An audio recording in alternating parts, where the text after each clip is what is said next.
Doing a video at the moment, and I can imagine some locals listening to it, and I can imagine their response as well.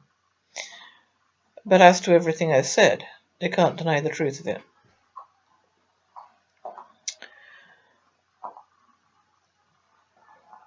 What I haven't mentioned is a place called Llanon.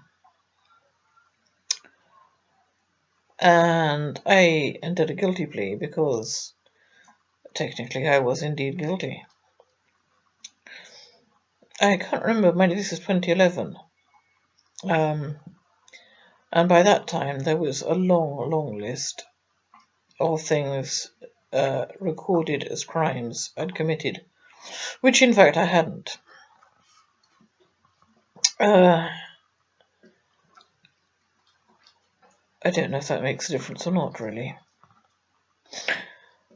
I do know that I was staying in a place that was roughly 100 degrees, 24 hours a day, 7 days a week. And incredible humidity. It was a ghastly place. Absolutely hated it like poison.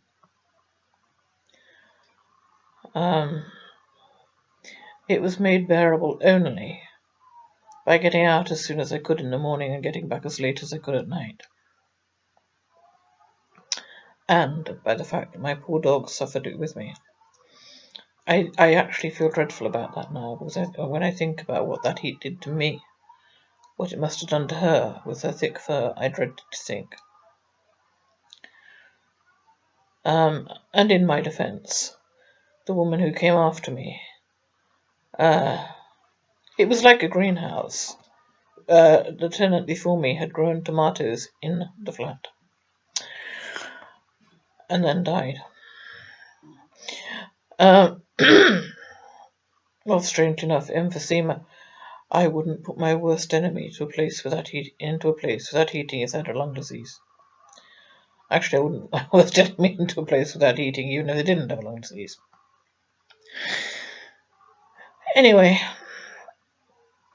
on the 21st of February, I had been to the National Library and done some research and found the stuff that I've mentioned about Olive and Phyllis Oakley, which had caused me, of course, to question everything about my mother. And on the same day, I had texted, and I'm going to name this person. I had texted a woman who worked for the owners of this ghastly place. Her name was Lara Lee. And I stressed that the communal kitchen was open 24/7, which it needed to be, because it was the only place that I could access drinking water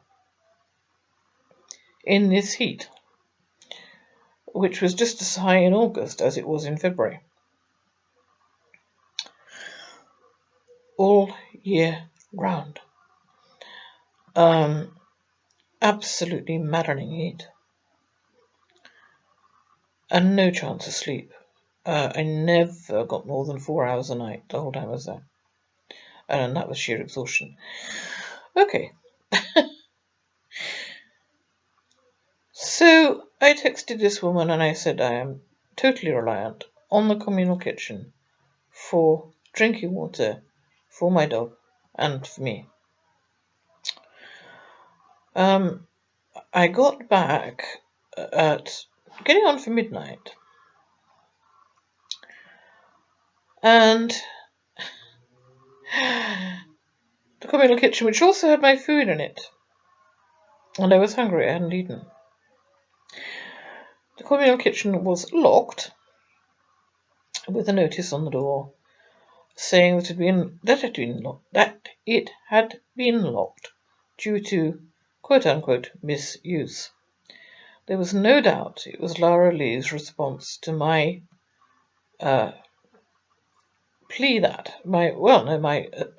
statement that I needed access to the communal kitchen, and it had never been locked before that day. So I must admit, I can't quite remember why I stressed it so on that day. But anyway, I did.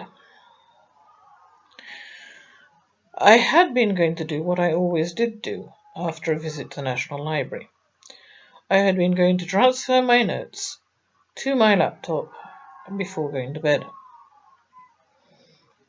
And I must admit, the communal sitting room was pleasant enough. And, there was a chair I could sit in and use my laptop, and it was what I did. I wrote every evening. Whether or not I'd been to the National Library, I sat and wrote. There was a TV in that communal room. I used it very little because the other residents made it plain that they didn't like the TV to be on after 8:30 p.m. And I'm not a TV fan anyway. So it was simply a question of sitting there, eating, drinking water, and typing. Except for that night. I was already triggered by what I had found that day. Oh, I must flash up 2 different doctor's letters, stating quite clearly that I do have post-traumatic stress. 2 different doctors. And when I saw that act of malice, and realized that there was no way, it being midnight, for my dog and I to access water at all that night, I broke in. Couldn't break down the kitchen door. I'm not as strong as Danny, who's just recently broken down the kitchen door here, which fortunately is mine. I paid for it.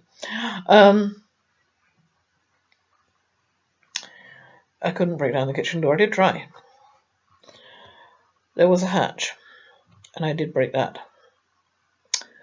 And of course the light switch was nowhere near the hatch, so I couldn't see what I was doing. I had to crawl onto the damn counter. And a number of things went flying. I was crawling in the dark to get to the tap and a glass and my food. I don't think I could have managed the food because that was too far across the room. I certainly got to the water. But the catch was broken and there were a number of items smashed.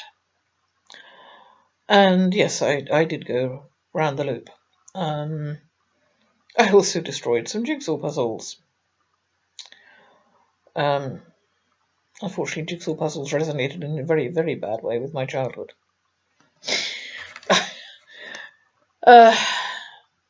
And then I made my enormous mistake. I had bread and cheese in a carrier bag. And being able to access the cutlery drawer, I took out a bread knife. Well, of course, all of this had made a hell of a racket, and rather belatedly it dawned on me that the police would be called. And I shoved the bread knife down into my carrier bag, picked it up, took my dog, took my laptop, and went outside. God only knows where I thought I was going, because by that time it was about 1 o'clock on the 22nd of February, 1 a.m. It's a tiny, tiny village, by the way, and nobody is around at 1 a.m. on a February morning.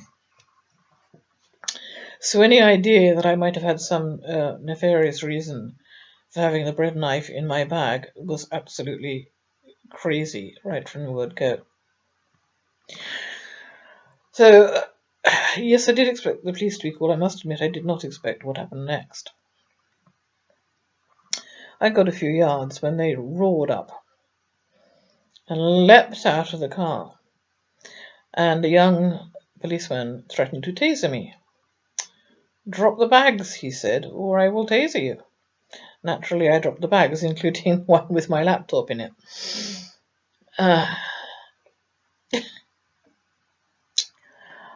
I was then handcuffed and thrown to the ground in the process. needed help to get back up because I couldn't push myself up because my hands were handcuffed. That is a first and only, thank God. And there won't be another. And I then spent the night in Aberystwyth police station, and my poor little dog was taken to a kennel that they had at the station. She was also caged for the night.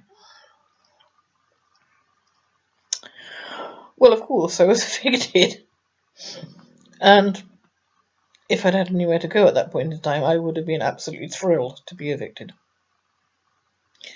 Not that there was any malice aforethought in what happened that night. None whatsoever.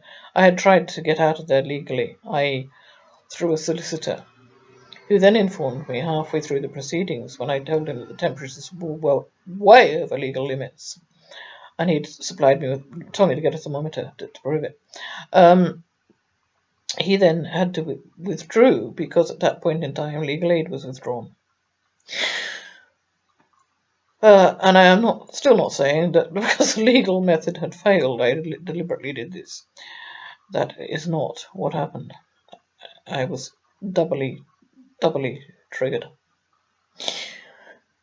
So then the police didn't actually want to charge me. They kept, I had to keep going back on bail and what have you and so forth, over and over. They said, we don't want to charge you. We don't want to do Ty Carradigan's work for them. They knew I was not a danger to anyone, and they knew that I had not done anything with a knife to anyone or threatened anyone with the knife. They knew all that.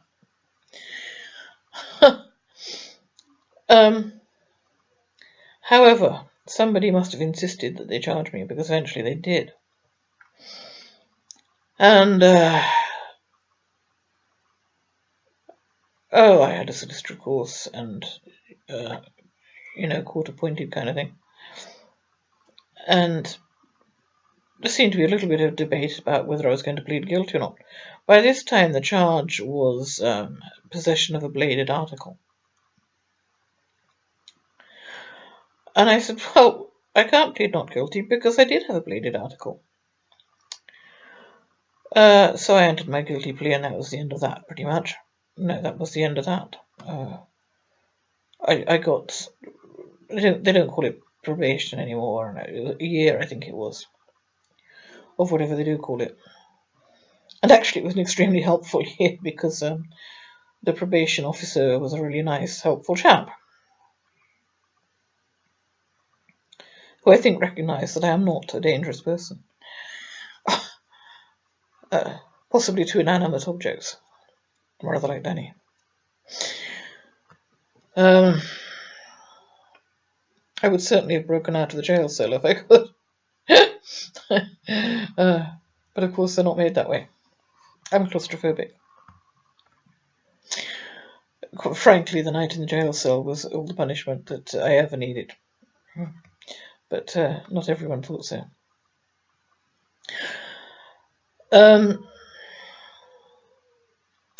Then, of course, the local paper, the Cambrian News, decided to make about half a page of it, with the embellishment that I had been caught brandishing the knife. And I thought, give me a break. This is Llanon. Anyone who's not been there should go and try to imagine it at 1 a.m. on a February morning. Who the hell was I going to brandish a knife at? There was no one stupid enough to be around except me. Not guilty of that. Unfortunately, a lot of local people believed it. And,